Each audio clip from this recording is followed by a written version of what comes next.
미국과 이란이 종전 양해각서에 서명함에 따라 스위스에서 열릴 예정이던 서명식 개최 여부가 불투명해졌습니다. 네, 하지만 준비 작업과 함께 미국 대표단의 모습도 포착돼 어떤 형식으로 양측이 대면할지 주목되고 있습니다. 현장에 나가 있는 취재기자 연결합니다. 조수연 특파원.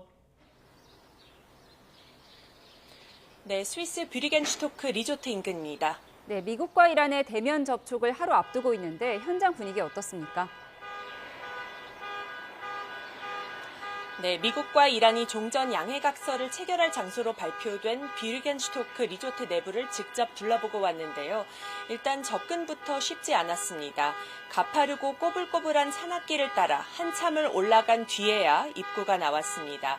알프스 산악지대에 자리한 이 리조트에서 아래로 내려다보니까 삼면 모두 호수로 둘러싸여 경비와 보안 유지가 용이한 장소라는 것을 느낄 수 있었습니다. 행사 준비 작업도 한창이었습니다. 입구부터 스위스 군인들이 바리케이드를 설치하고 있었고요. 미국 대표단도 사전 점검과 회의를 하는 모습이었습니다. 네, 그런데 앞서 미국과 이란이 양해각서에 각각 서명을 하면서 서명식 행사가 열릴지 불투명해졌는데 미 대표단 측은 어떻게 얘기하던가요? 네, 현장에서 만난 미국 대표단과 이야기를 나누어 봤는데요. 일단 금요일 일정을 위해 왔다는 것은 확인했습니다. 하지만 자세한 준비 상황이나 행사 형식, 또 일정에 대해서 묻자 즉답을 피하며 철통 보안을 유지했습니다. 아무런 내용을 공유할 권한이 없다는 답을 반복하면서 백악관을 통해 문의해달라고 말했습니다. 미국과 이란은 애초 내일 뷰리겐슈토크에서 만나 양해각서에 서명할 계획이었고 이 자리에 트럼프 대통령이 참석할 가능성도 제기됐는데요.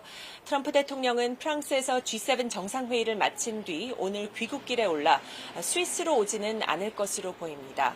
앞서 양국기 정상이 양해각서에 서명함에 따라 벤스 부통령이 이끄는 미국 대표단과 갈리바프 의회의장이 이끄는 이란 협상팀은 최종 종전을 위한 대면 협상에 곧바로 돌입할 것으로 예상됩니다.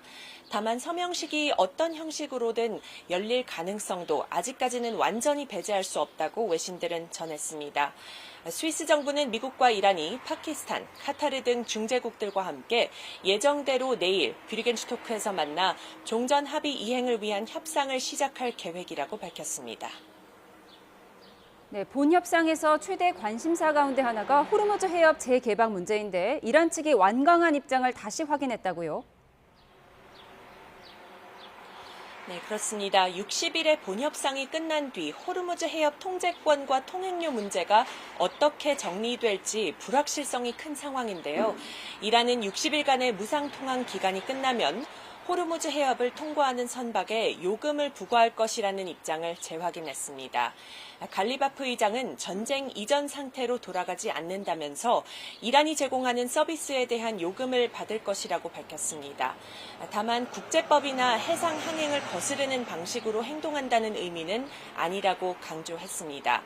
앞서 공개된 양해각서 제5조에 따르면 이란은 페르시아만에서 오만해로 또는 그 반대 방향으로 향하는 상선들이 60일간만 아무런 비용 없이 안전하게 통과할 수 있도록 최선을 다해 준비할 것 이렇게 명시가 됐고요. 무료 통항을 60일로 한정하는 내용이 명시됐습니다. 또 이란은 호르무즈 해협의 미래 관리와 해양 서비스를 규정하기 위해 오만 등과 대화를 진행할 것이라고 적시됐는데요.